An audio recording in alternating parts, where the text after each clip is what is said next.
আসসালামু আলাইকুম প্রিয় শিক্ষার্থী, আলিয়া ফাসিলের পক্ষ থেকে আবারও সবাইকে শুভেচ্ছা ও অভিনন্দন জানিয়ে আজকে আমরা অনুশীলনী 2.2 এর সপ্তম শ্রেণীর 5 নম্বর অঙ্কটি সমাধান করব।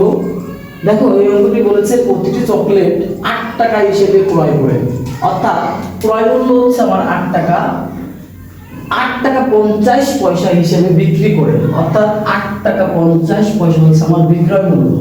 তাহলে আমার ক্রয় মূল্য 8 টাকা, বিক্রয় মূল্য 8 টাকা 50 পয়সা। এই যে বিক্রি করে 25 টাকা লাভ হয়েছে, 25 টাকা লাভ হয়েছে। মোট কয়টি চকলেট ক্রয় করা হয়েছিল যার জন্য 25 টাকা লাভ হয়েছে? তাহলে শিক্ষার্থী শোনো, আমাদের বুঝতে হবে যে আমাদের এখানে ক্রয় মূল্য হচ্ছে 8 টাকা এবং এই জিনিস আমরা বিক্রয় করছিলাম 8 টাকা 50 পয়সা, অর্থাৎ আমাদের বিক্রয় মূল্য 8 টাকা 50 পয়সা। এখন আমাদের এই 25 টাকা লাভ হলো, এই ক্রয় করে বিক্রয় করে 25 টাকা লাভ হলো। এখন আমাদের মোট কয়টি চকলেট ক্রয় করা হয়েছিল মূলত যার কারণে আমাদের 25 টাকা লাভ হলো, তাই বের করতে হবে। তাহলে চলো আমরা অঙ্কটি সমাধান করি। প্রথমে লিখব, দেওয়া আছে একটি চকলেটের ক্রয় মূল্য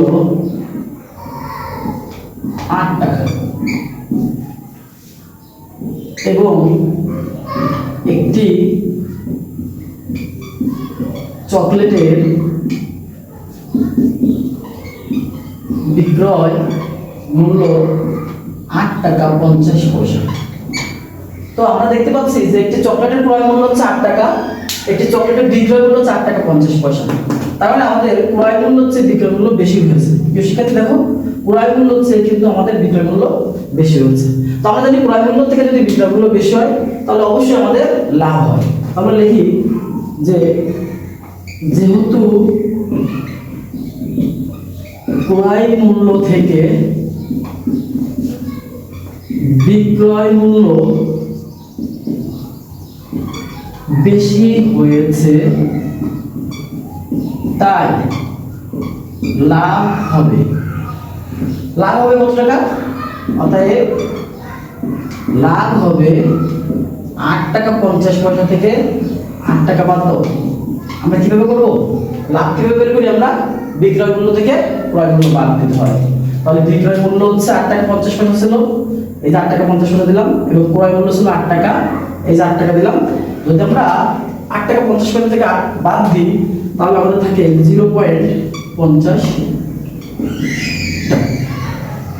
এখন প্রশ্ন হচ্ছে যে এই 0.50 পয়সা এটা লাভ হলো কয়টা চকলেটে? এটি লাভ হচ্ছে কয়টি চকলেটে? এটি লাভ হয়েছে আমাদের একটি চকলেটে। কয়টি চকলেটে? একটি চকলেটে। তাহলে 25 টাকা লাভ করতে হলে কয়টি চকলেটের দরকার, তাই না? আমাদের কিন্তু এটাই বের করতে হবে, খুব সহজ ইজি ব্যাপার। চলো তাহলে আমরা এটা বের করি।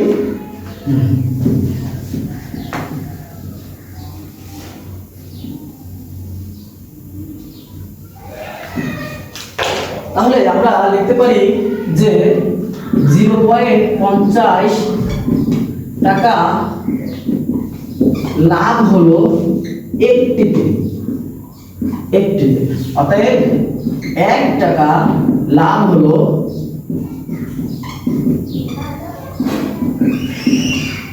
1/0.50 টিপে। অতএব 25 টাকা লাভ হলো 1 গুণ 25 0.50 টিপে। এরপর আমরা কি করব?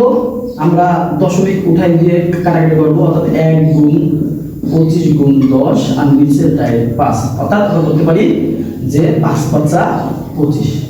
তাহলে আমাদের এখানে থাকতেছে 5 10 50 টি। তাহলে প্রিয় শিক্ষার্থী, মোট কয়টি চকলেট ক্রয় করা হয়েছিল? অতএব 50টি চকলেট ক্রয় করা হয়েছে।